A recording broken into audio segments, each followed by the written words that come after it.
দাদু ভাইরা আসসালামু আলাইকুম। ওয়ালাইকুম আসসালাম। তোমরা সবাই ভালো আছো তো? হ্যাঁ, ভালো আছি। আপনি কেমন আছেন? আমি খুব ভালো আছি। আচ্ছা, তোমাদের যে আমি মিথ্যাবাদী রাখালের গল্প বলেছিলাম, তোমাদের কি মনে আছে তো? হ্যাঁ, মনে আছে তো। আজকে আমরা এই গল্পটি আবার শুনব, কিন্তু আমি বলবো না, গানে গানে নোহাই বলবে। মিথ্যাবাদীর বন্ধু হইও না সঙ্গীতার, তাহলে হায় তোমার জীবন হয়ে যাবে সরকার। মিথ্যাবাদীর বন্ধু হইও না সঙ্গীতার, তাহলে হায় তোমার জীবন হয়ে যাবে সরকার। সদাই মিথ্যা বলতে পারি রে, সব অন্যায় করতে পারিস রে। সদাই মিথ্যা বলতে পারি রে,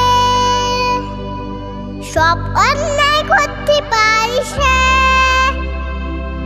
ধীরে ধীরে তার শেষ হয়ে যায় রেস্তকুল আবদার। মিথ্যাবাদীর বন্ধু হইও না সঙ্গীতার, তাহলে হায় তোমার জীবন হয়ে যাবে সরকার। বাগে খেয়ে গেল বলতো সে এক রাখাল। চিৎকার শুনে আসতো চাষিরা, মিথ্যায় হতো না কাল। বাগে খেয়ে গেল বলতো সে এক রাখাল। চিৎকার শুনে আসতো চাষিরা, মিথ্যায় হতো না কাল। তারপরে বাঘ আসলো যেদিন, কেউ তো এগিয়ে না সেদিন। তারপরে বাঘ আসলো যেদিন, কেউ তো এগিয়ে না সেদিন। বাঘ খেলো, তার শাস্তি পেল সে, বানিয়ে মিথ্যা বলার। মিথ্যাবাদীর বন্ধু হইও না সঙ্গীতার, তাহলে হায় তোমার জীবন হয়ে যাবে সরকার। একটি মিথ্যা বললে তখন হাজার বাড়ার হয় প্রয়োজন।